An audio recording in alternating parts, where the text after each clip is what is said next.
Welcome to Sconny Wandering. If you're new to the channel, this channel is normally dedicated to traveling the parks of Wisconsin.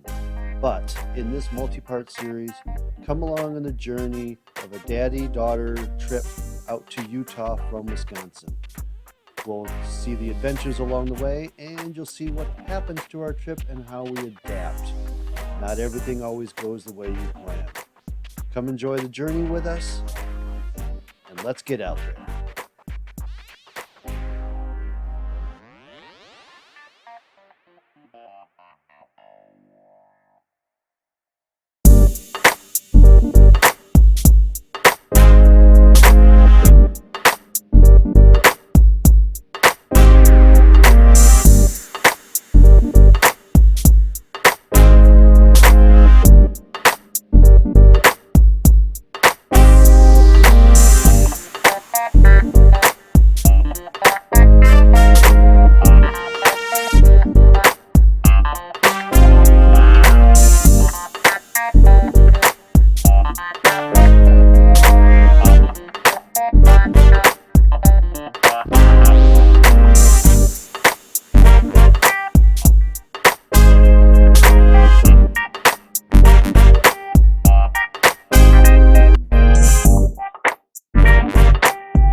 Good morning.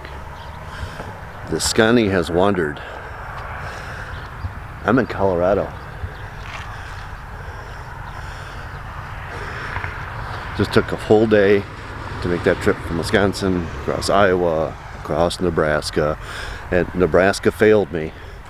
In the past, I've enjoyed the rest areas, especially on the western side that are along the Platte River. They were all closed. They shut down the rest areas. I've always slept in that last rest area before I leave the state. But instead, I wound up in Colorado at this beautiful rest area with a lot of friends. There's actually someone sleeping behind the bush over there. I got a schoolie, several other vans, lots of people sleeping in their vehicles out here. Trying to make the best of travels. And got these nice little viewing area up here. I came up here last night, well after the sunset. Was able to watch some storms off in the distance, lightning flashing up, and oh, the stars that are out here. I can't wait to get to the other side of the mountains tonight and really see some stars when the humidity drops to nothing.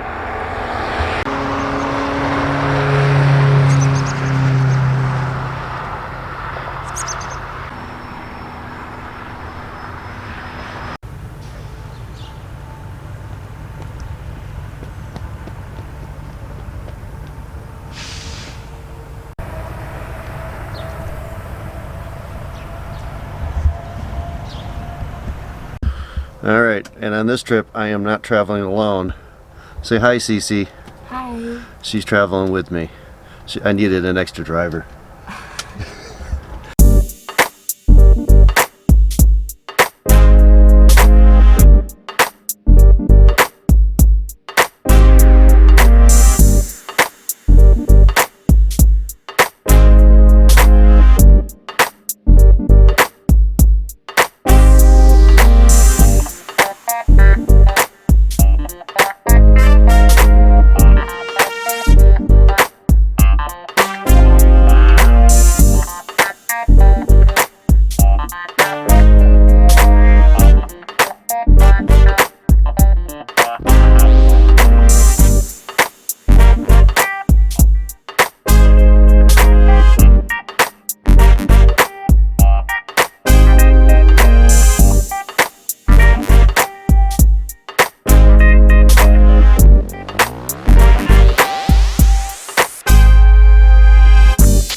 Here we are on I-70 in the middle of Colorado at our first scenic overlook after going through tunnels and other things, and there we are.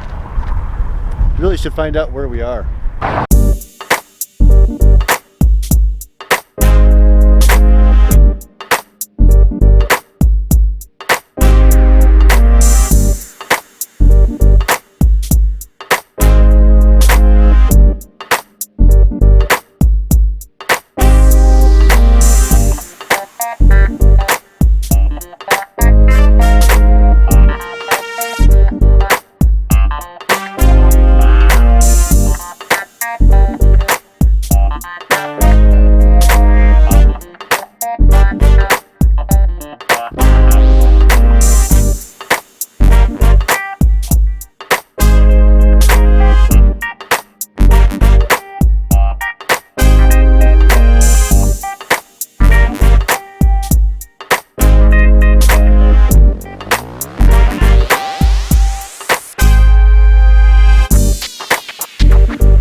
So we're riding through Glenwood Canyon right now. If you saw my video for Perot State Park, you might remember I said, keep going, it's worth it. This is the place where I was talking about. Somewhere in this canyon, before this interstate was here that I'm crawling on now, there used to be just a little road coming through and a little wayside for Hanging Lake, but it wasn't labeled Hanging Lake. It was just a little wayside, probably Grizzly Creek maybe, I don't know. But you would follow the creek up and you would go to Hanging Lake. Now it is a big event, reservations only to get to Hanging Lake. But that's where we are right now. Okay, I just got a note. This is future me looking back at as I'm making this video or before I make this video. I just went through, showed you Glenwood Canyon, coming through after our little rest stop, talked to you about the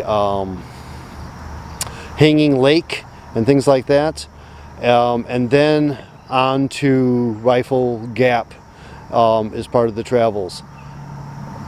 When we look back, turns out the day after this video was shot, or when we shot the video going through the canyon, a fire started. A week later, they're still fighting that fire. I-70 has been closed for a week, and where we went through, we cannot get back. So it's going to affect our plans in the future. Watch for that.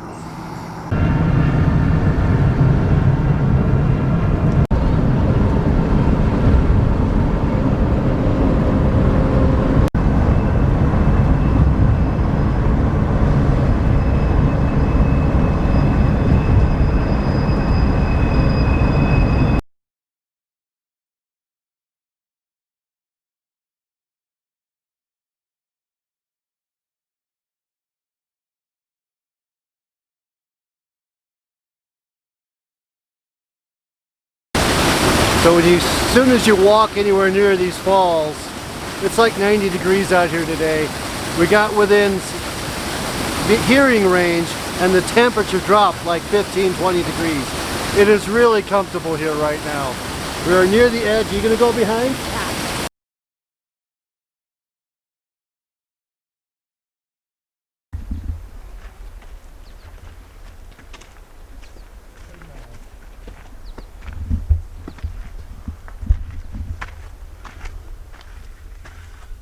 How far does it go? This one's just flat and spacious. It goes way back that way, huh? Oh, comes out the other side? Yeah. If you can get out the other side? If you want to climb up a big thing, yeah.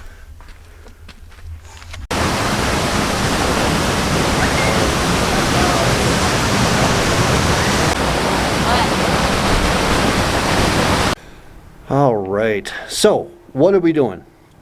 We went through Iowa, we went through Nebraska, we hit Colorado, and we are in the second day of our travels after leaving Wisconsin. Well, our goal is Utah. I've been planning this trip for, 9 months now.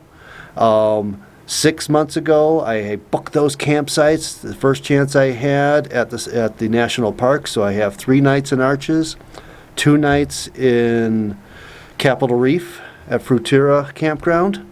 I'm looking forward to those. And then 2020. So there was a point where we weren't even sure if this trip was going to happen or not. Both Capitol Reef and Arches were closed. Capitol Reef opened fairly soon, fairly early on.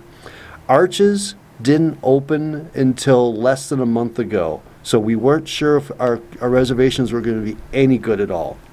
So I had to book an extra site at Dead Horse State Park for 2 nights, and then a night at Goblin Valley. I figured I'd go there and then on to Capitol Reef. That was going to work out. I finally got the confirmation Arches is open, so I can go to the Devil's Garden campground. And then I canceled my Dead Horse State Park reservations. And then I kept the Goblin Valley one. We're probably going to still stop there, maybe not that night, but the next morning, because we're going to go through there on the way to Capitol Reef. They have showers there. We're going to use that shower because I paid for that campground. I'm going to use that shower for sure. So the big thing is I got this van. We had other plans for this van this year. I bought it a year ago. I fitted it out. If you look at the bottom of that van, there's this weird little box at the bottom. That was meant to carry our displays for our shop. We own a shop. I'll put a link to that at Spry Whimsy Fiber Arts. And we had planned on doing fiber shows. I bought this camera thinking I was going to do tours of the fiber shows I was going to. All those shows went away this year. So I decided, what am I going to do with this van? We're paying for it. I still want to have it next year. So that's where Sconny Wandering started. I had the van. It's got a bed in it. It's a great place to go explore. So as soon as those Wisconsin campgrounds opened, I hit them. And I went out and started showing you the different campgrounds. Now, we're all a little outside our range. So we're taking the van, heading to Utah. Right now, I am in Rifle Gap State Park. We've got the reservoirs down there. Small little section of campground here. That is actually Site 1 in the Cottonwood Loop. When we are done with our trip in Utah, we're actually stopping here again on the way back because it just seems like a good stop coming back from Capitol Reef. It seems like a good distance. We'll stop here for the night. I'll also do a campground tour here. And then we're going to head on home. I have no idea where we're going to stop on the way. On our way through, coming in through Glenwood Canyon, when we hit Glenwood Springs, the traffic was backed up for miles heading east. And that's what we will be doing in a week. So we might make a change in plans and head north out of here and find a different way through Colorado, through the Rockies, a little more scenic route, get off of I-70. I always keep saying, get off the interstate. Well, we took the interstate out here because we just wanted to get here because we're trying to get to Utah. Then we'll get out and explore the rest of it. So that's going to wrap up explaining what we're doing. Look for the other videos we'll have Arches. We'll look at Dead Horse State Park. We'll look at Capitol Reef. We'll also look at Bryce Canyon and Canyonlands. That's the one I was forgetting. Dead Horse State Park kind of jets into Canyonlands. As people say, we'll take a look at it, but people say it's the part that Utah didn't want to give to the national parks. They kept it for themselves. We're going to see what that's like too. So that's our goals. We got a lot of parks to hit, a lot of territory to cover, and we'll share it all with you as we go. And by the way, yes, I am here with my youngest here, who is my shared driver. She helped me drive across Nebraska. That's a long trip. And, you know, getting her up to 70 miles an hour in that thing. Or was it 75 out there? It was 70 there. 75, It was yeah. at some points, yeah. 7.75 miles an hour is the speed limit out there. So, that's what we went up to. One more thing. While we're here at Dead Horse State Park, as we started to come towards we're in the middle of the Rockies and heading out from Glenwood Springs, things started to get hazy. And if I look over here, I don't know if you can see the sun. I'll actually show you a picture of that. Apparently there's some forest fires further west in Colorado. So we got a really hazy point here, and I'll show you that sun and its rosiness when it's still high. So even some of my other photos that I took today look like golden hour, even though we were like 6 hours from sunset. See you later. There's the sun just peeking through the smoky skies. And we still have, it's only like 7 o'clock right now. We still have a bit of time before sunset.